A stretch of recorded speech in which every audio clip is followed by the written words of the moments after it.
listening to ChickFlicks with me, your host, Alexis Otang. I'm back, and I'm super sorry for the hiatus. I wasn't planning to be gone the whole summer, but a lot of sicknesses happened, and I was working a job where I was losing my voice a lot, and I didn't want to release episodes with me sounding like a chain smoker. I'm really sorry, but it was just not going to happen. So I waited until I was in full health. Also, I am back on campus, and I'm happy to announce that my podcast is officially an FAU podcast with OwlRadio, and it's in collaboration with Owl TV. So not only will you guys be able to listen to my episodes on Spotify on their account, but you guys will also be able to view the videos versions on the Owl TV YouTube. So really happy that this is happening. This is something that I have been planning for a while now. I always wanted to be a part of Owl TV and Owl Radio with my podcast. And now that it's happening, it's just a dream come true. I'm super happy to announce. And yeah, guys, this means that I will be posting a lot more than I was during the summer, which was basically zero. But you guys are going to get to enjoy a lot more Chick Flicks content with me. And I'm just super happy. So I'm not going to, drag this intro out any longer. Let's just get straight into the review. So for today, I am going to be reviewing the newest season of Never Have I Ever, which is season 3 on Netflix. Now, if you know me, you know I adore Never Have I Ever. I think it's doing something really cool and innovative. It's giving you South Asian representation with its main characters, and I overall think it's an extremely well written series. But there are a couple of flaws, and this season, I definitely have to say, is probably my favorite season out of all of them that came out. Mindy Kaling is the creator, and she has done a phenomenal job. I'm giving her all the props because I absolutely adore this show. And this season reminded me of why I fell in love with it. It stars Maitre Ramakrishnan, I hope I pronounced that right, and Derek Bennett and Lewison. Jared Lewison. And season 3 features 10 episodes. This is the second to last season.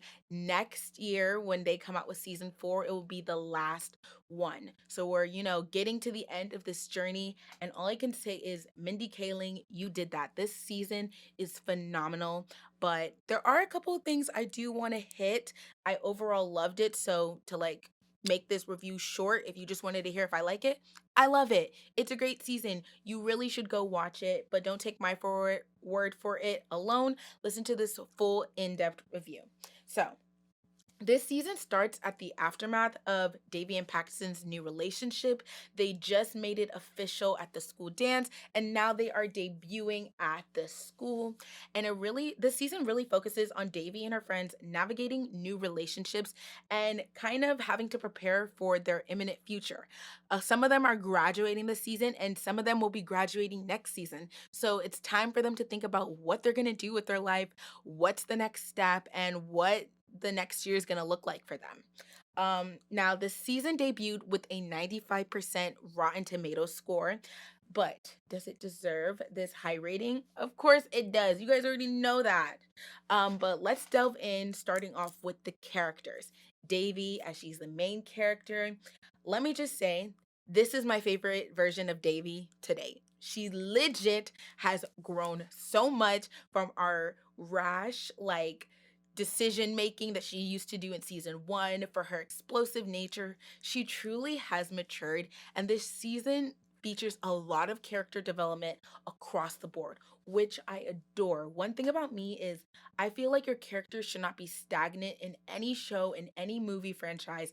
If we're going to see many renditions of them, we need to see the growth that they are learning and taking in, because if they are staying the same and making the same dumb mistakes, what is the point? And that was one of my critiques with season 1 and season 2. I felt like the lessons Davy learned in season 1, she really wasn't grasping, and she was making a lot of the same mistakes again in season 2.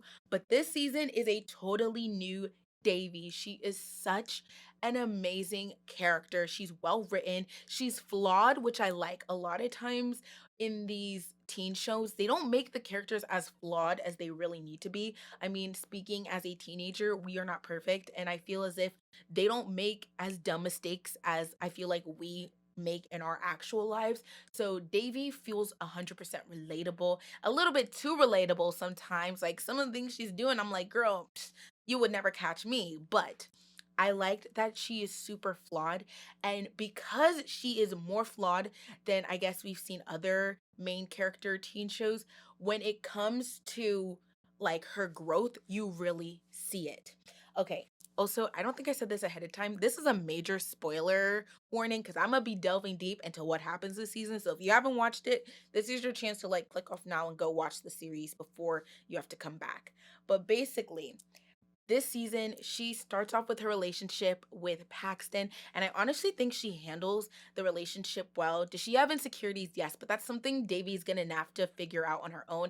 And being in this relationship, I think it taught her that, like, one, being in a relationship does not solve all your problems, which she quickly figured that out very soon, as you see with her therapist literally, getting her with that comment. But also, she figures out that, like, she can't be in a good like healthy relationship if she herself doesn't believe she deserves to be in that relationship. And she learns that quickly and that does lead to their breakup. But I do want to note that like she handled a lot of things maturely this season, the Mean Girls. I feel like old Davy would have been way more rash, way more impulsive when she found out people don't think that they deserve to be together. And she honestly just realized in the end, like, these girls view her as nothing. So she should view their opinion of her as nothing as well. It does not matter what they think of her relationship. She needs to, like, put trust in it. And I love that about her. But getting into the breakup, I think how Davy handled it was super good. Like she went through all three stages and they didn't really delve deeply into how she felt during that time, but they showed us that she went through all the stages and finally she accepted it. She moved on and she forged a good relationship with her ex that they could still be cordial, and I think that's so mature because I feel like in the past Davy would not be able to handle being broken up with Paxton. She probably would do some crazy charade to like get him back, but she ultimately accepted that she just wasn't ready to be in a relationship with Paxton because she wasn't too sure and confident in the fact that they deserved to be together, and so she accepted it and she moved on, which I love. Also, this season, she has a way better relationship with her mother. She's more open. Yes, does she keep secrets from her? Yes, but what teenager doesn't? But she's more open. They get along more. There isn't too much like arguing or tension. And I really feel like it built off of last season with them coming together and with them bonding over missing their dad and having this little memento to remember him by. Like, I think their relationship and bond grew so much stronger. And towards the end, when we'll get into more about her boyfriend, I think his name was Raj, cannot remember for the life of me.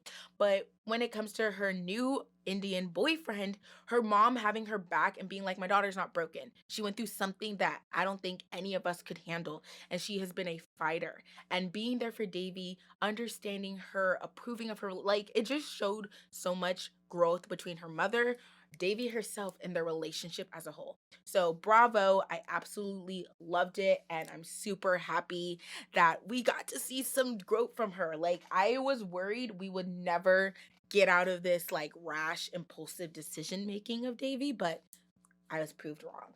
Okay, so let's get into Paxton and Ben because honestly, these were some well-written characters. This season made me like them more. I don't know if I was ever Team Paxton or Team Ben. Okay, that's a lie. I think I was always Team Paxton, but in the back of my head, I knew like a better fit for Davy was Ben. And this season, I liked that we got more background on these characters. We got a full episode for Ben. Again, I think they had another full episode for him last semester, but they had another full episode for him. And they talk about how like a lot of teenagers desire their parents' approval. They desire, making them happy, making them proud to the point that literally their academics, their athletics will be legit the only focus and the only highlight of their life, of their teenage years. They literally spend all their time and Ben is one of those people. He legit like has to go to the hospital because he is not taking care of himself. He's so focused on getting into Columbia. He's so focused on getting straight A's, doing well in classes that he literally puts himself in the hospital because he's not taking care of himself. And I think that's something so important that they highlighted because I think we don't talk about like amongst teenagers like you need to take care of yourself. You really need to slow down. Like we get it. High school is stressful. I know that well myself. Finally getting out of high school and finally getting into college kind of felt like a whew, like literally a burden off my shoulders. But I still made time to have fun with my friends, to go out to socialize, in addition to focusing on my academics, getting those extracurriculars. And, they highlight how Ben needed to find a balance.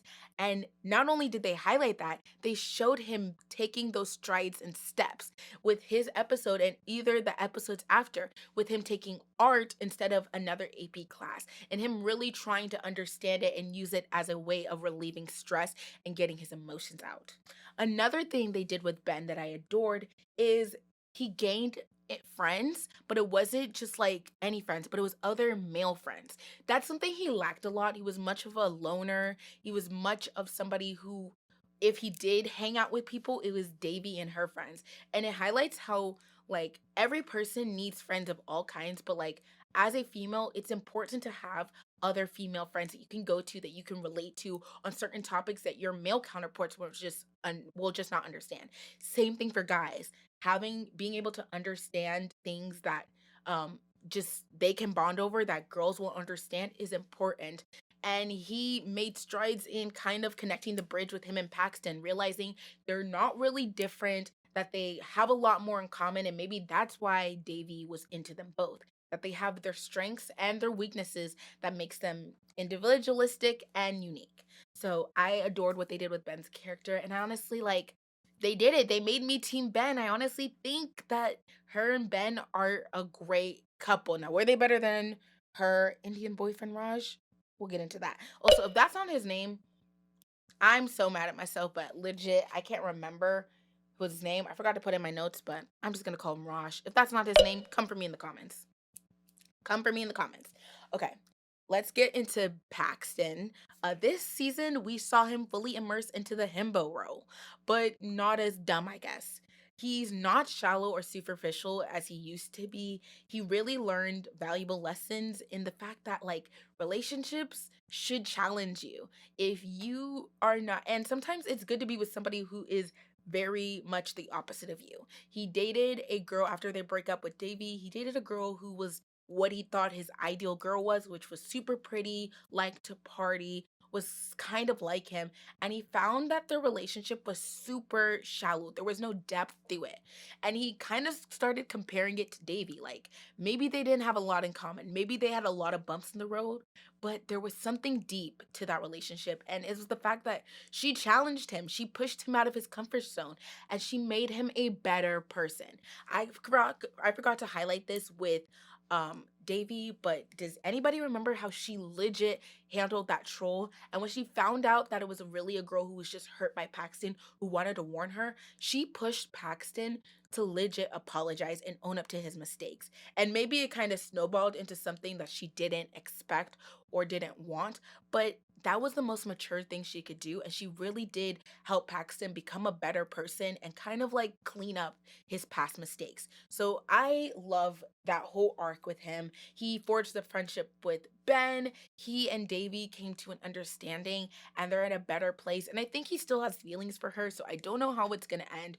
Are they going to end up together? Are they not? Is she going to be like the one that got away for him? I don't know. But I definitely love our two male romantic interests this season. They did an amazing job with creating the characters, developing them, and getting us to just like them and want to see them more on our screens. Okay, next up, we're going to get into Fabiola, Anissa, and Eleanor.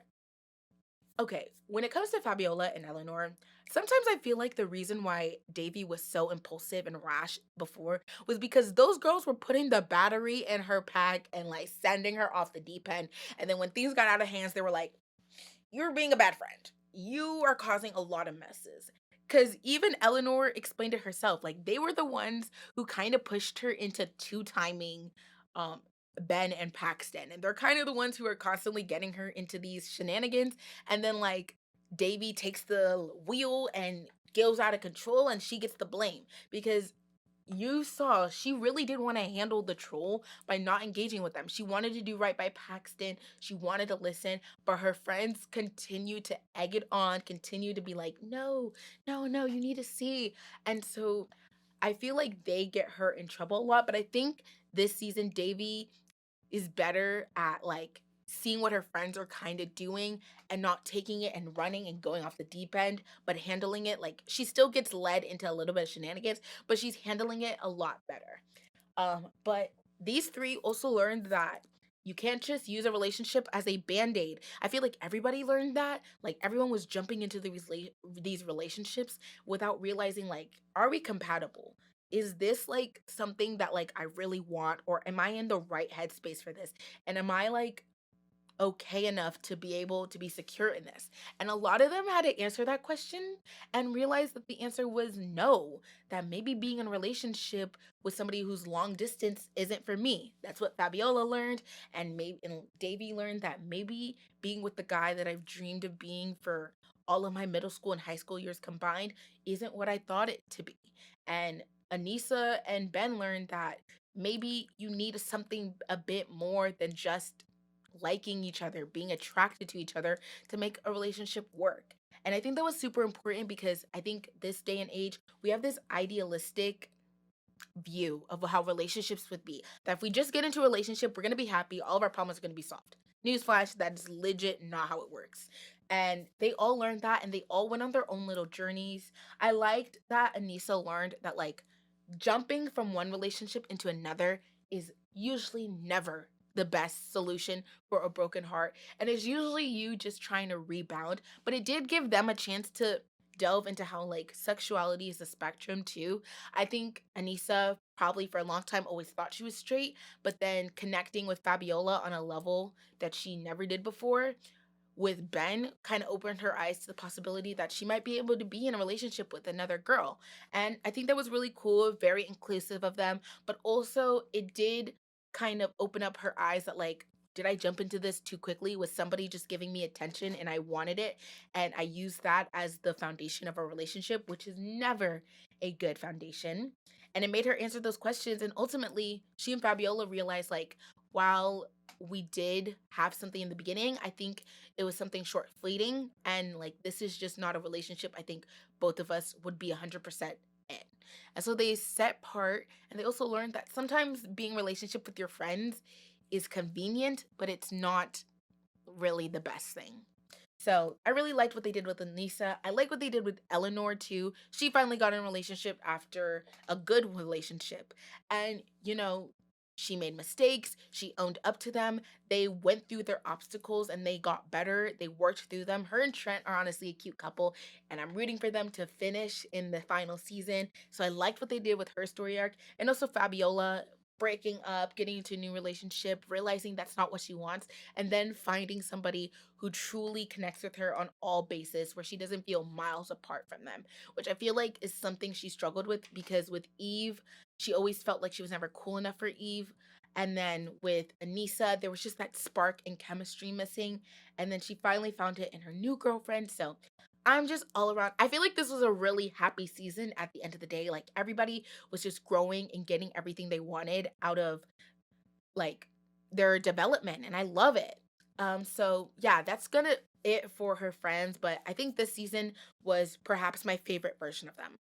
Okay, getting into Kamala, this is gonna be the last part, and then I'll get more into like the story arcs.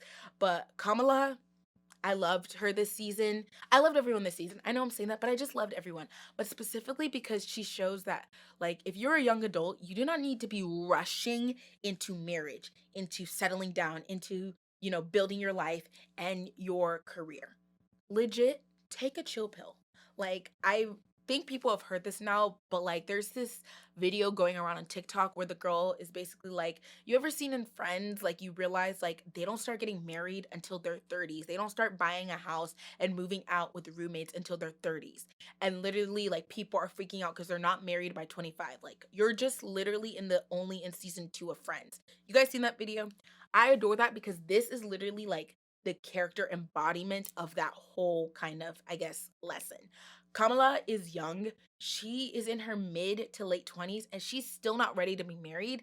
And that's okay. Like, you do not need to get married at 24, 25, 26. Even if you found somebody who's going to be a. Okay, sorry about that. I legit thought that the computer turned off. So I was like, oh, let me fix that. But back to what I was saying, even if you found somebody who's like everything you feel like an ideal husband would be, you do not need to rush into marriage. Like you want to be ready. And I feel like a lot of young people are rushing into marriages. And then when things get like rough and things don't start working out the way they want things to, they abandon ship, they get divorced, and then they run into another relationship and the cycle continues. Like stop stressing. Like you guys can slow down and do things at your own pace when you're ready because ultimately that's when things are going to work out the best, right? If you rush into something and you're not fully prepared, it is going to go to crap really quickly. So, super happy that like Kamala was standing her ground being like, I'm not ready to get married even if it is with the perfect guy. And maybe you are the perfect guy in a sense, but you're not the perfect guy for me who makes me feel like, yes, this is the time to get ready. And so I love that. And she also figured out that she can honor herself while also honoring her parents and her maternal figures. You know, her and her grandmother were kind of butting heads because she didn't like her new boyfriend, Manish. Uh, and she was like, you know, you need to break up with him and let's find you another suitable husband and get married. And she was standing her ground.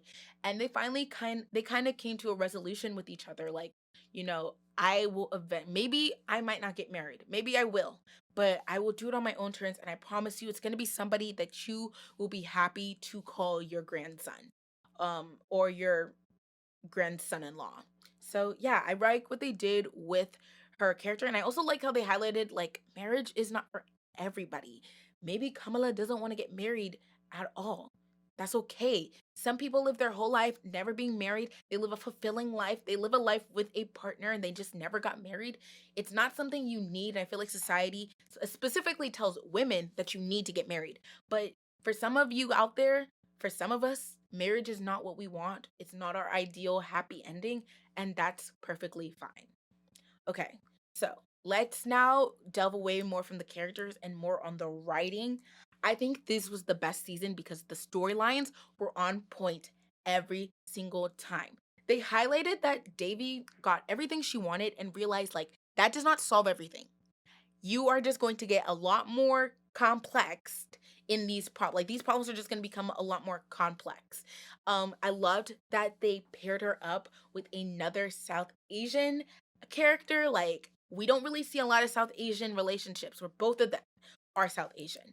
The last time I remember really seeing like even a South Asian relationship on screen is New Girl with Schmidt and Cece. And I adore Cece and I adore Schmidt too. It was an interracial relationship. He was Jewish, she was South Asian, Indian, I believe to be exact. But to show two South Asian descent characters is amazing, but they broke them up. And I don't know how I feel about them breaking them up, you know? I really wanted, because honestly, I thought she leveled up from Ben and Paxton when she got that man. She really leveled up. She really did that. She got a great guy who was smart, handsome, caring, super like invigorated her intellectually, who understood her, who cared for her truly. Like I loved what they were doing with this relationship. And then they broke them up. And I'm like, I don't know how to feel. Like again, I guess it was that theme of like sometimes jumping from one relationship into another is just not ideal, especially if you've got skeletons still in the closet that you need to delve with. But also they used this relationship as like I guess foundation to show just how much her mom and her have grown and how much Devi herself has grown. So I go back and forth on it. Would I have loved to see them like continue with the relationship. Yeah, and maybe we'll see a reconciliation of them next season. Who knows? But I just love that they feature them, though I am bummed out that they broke them up. But again, let's talk about that. Like, the reason why they broke up, I was like, you know what? It's kind of realistic that he was a mama's boy. So, I mean, they weren't, basing it like him being a mama's boy and him being like, it's not worth the hassle dating you and angering my mom. Like, that was a shot to the heart. But, like, if you've dated a mama's boy, you know that is legit realistic. That's what they be like. It's just not worth it. And it's like, bro, are you going to go through your whole life trying to appease your mother, never doing what you want? Because it's too much of a hassle. Like that scene, I was like, Davey, you should have just why just a cup of coffee? Slap him, put the cake, throw a chair. Come on, girl, world star it because this is not enough. If a man did that to me, let's not even get into it. Let's not even get into it.